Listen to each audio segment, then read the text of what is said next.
भारत में चारागाह के अंतर्गत कितनी भूमि है, यानी कितनी परसेंट भूमि आती है चारागाह में? तो इसका राइट आंसर 4%।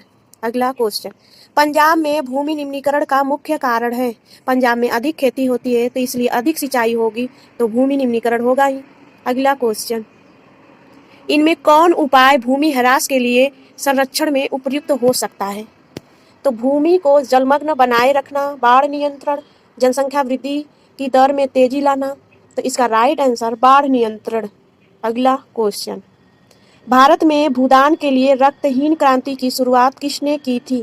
तो इसका राइट आंसर विनोबा भावे। अगर क्वेश्चन को बदल दे कि भूदान आंदोलन की शुरुआत किसने की, तब भी इसका राइट आंसर विनोबा भावे, या तो इसको बदल दे उपहार भूमि के नाम से भी रक्तहीन क्रांति जाना जाता है।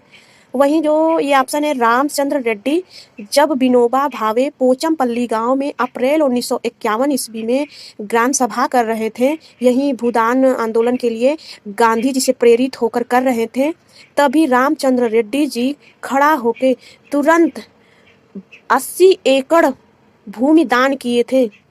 80 भूमिहीन खेतिहर को 80 एकड़ भूमि दान में दिए रामचंद्र रेड्डी। अगला क्वेश्चन, मेढक को प्रजनन प्रक्रिया को बाधित करने वाला रसायन कौन सा है? इसका राइट आंसर एड्रिन। अगला क्वेश्चन, जल किस प्रकार का संसाधन है? तो जल चक्रीय संसाधन में आता है। अगला क्वेश्चन, पृथ्वी के किस गोलार्ध को जल गोलार्ध कहा जाता है? तो इसका राइट आंसर दक्षिणी गोलार्ध को। अगला क्वेश्चन, कुल जल का कितना प्रतिशत भाग महासागर में निहित है? इसका राइट आंसर डी ऑप्शन 96.5%। विश्व के अगला क्वेश्चन, विश्व के कुल जल आयतन का कितना प्रतिशत मृदु जल है? तो इसका राइट आंसर 2.5%। अगला क्वेश्चन, हिमालय क्षेत्र में प्रवाहित होने वाली नदियां निम्नलिखित में से किस प्रकार की प्रवाह प्रणाली प्रस्तुत करती हैं? इसका राइट आंसर बी पूर्ववर्ती। अगला क्वेश्चन, हिमालय के अपवाह तंत्र में जो नदी तंत्र सम्मिलित नहीं है वह है, देखिए नहीं पूछा है, तो गंगा नदी, ब्रह्मपुत्र नदी, सिंधु नदी, ये सब हिमालय के अपवाह तंत्र में नदी आती हैं। और कौन सा नहीं है? तो महानदी नहीं है। अगला क्वेश्चन, निम्न में कौन सी नदी भारत नेपाल के मध्य सीमा बनाती है? तो इसका राइट आंसर काली नदी हो जाएगा। प्राणियों के शरीर में कितना प्रतिशत जल की मात्रा निहित है? तो 65%, इसका राइट आंसर। अगला क्वेश्चन, भारत में जल का सबसे अधिक उपयोग किया जाता है, तो सबसे ज्यादा जल का उपयोग कहाँ किया जाता है?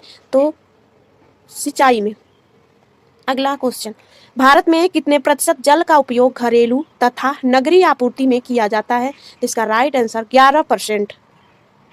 भारत की सबसे बड़ी कृत्रिम झील कौन सी है? इसका राइट आंसर गोविंद बल्लभ पंत। गोविंद बल्लभ पंत। अगला क्वेश्चन, नागार्जुन सागर परियोजना किस नदी पर अवस्थित है? तो इसका राइट आंसर कृष्णा नदी। इंदिरा गांधी नहर परियोजना किस राज्य की महत्वाकांक्षी परियोजना है? इसका राइट आंसर राजस्थान। अगला क्वेश्चन, निम्न में राजस्थान की सबसे महत्वपूर्ण योजना कौन सी है? तो इसका राइट आंसर इंदिरा गांधी नहर परियोजना। भारत की सबसे लंबी नहर कौन सी है? तो इसका राइट आंसर इंदिरा गांधी नहर। अगला क्वेश्चन, बिहार की पहली नदी घाटी परियोजना कौन है? इसका राइट आंसर सोन नदी घाटी परियोजना। अगला क्वेश्चन, इंद्रपुरी जलाशय परियोजना किस राज्य में है? इसका राइट आंसर बिहार। वाड़ सागर नामक जलाशय का निर्माण किस नदी पर किया गया है? तो इसका राइट आंसर सोन नदी पर किया गया है। प्रति व्यक्ति प्रति वर्ष जल उपलब्धता के आधार पर विश्व में भारत का कौन सा स्थान है? तो इसका राइट आंसर 133वां। इनमें कौन मछलियों के अस्तित्व को खतरे में डाल सकता है? तो जाहिर सी बात है, दूषित जल रहेगा तो मछलियों का अस्तित्व खतरे में जा सकता है। सर्वाधिक वर्षा होती है, सर्वाधिक वर्षा मासिनराम में होती है। आप लोग से हम पूछ रहे हैं, कमेंट बॉक्स में जरूर बताइएगा कि बिहार में सबसे ज्यादा वर्षा किस जिले में होती है। अगला क्वेश्चन, वर्षा जल संग्रहण के ढांचों को हर घर में बनाना किस राज्य में अनिवार्य है? तो इसका राइट आंसर तमिलनाडु। ये क्वेश्चन तो हर बार मतलब कि कभी 9 to 10 में, कभी 6 to 8 में, कभी जीएस में, कभी जीके जीएस, कभी सब्जेक्ट में पूछ लेता है। प्रीवियस ईयर के हर क्वेश्चन में पूछता है। अगला क्वेश्चन, भारत सरकार ने कब राजीव गांधी राष्ट्रीय पेयजल मिशन चालू किया? 1986 ईस्वी में। इसका राइट आंसर हो जाएगा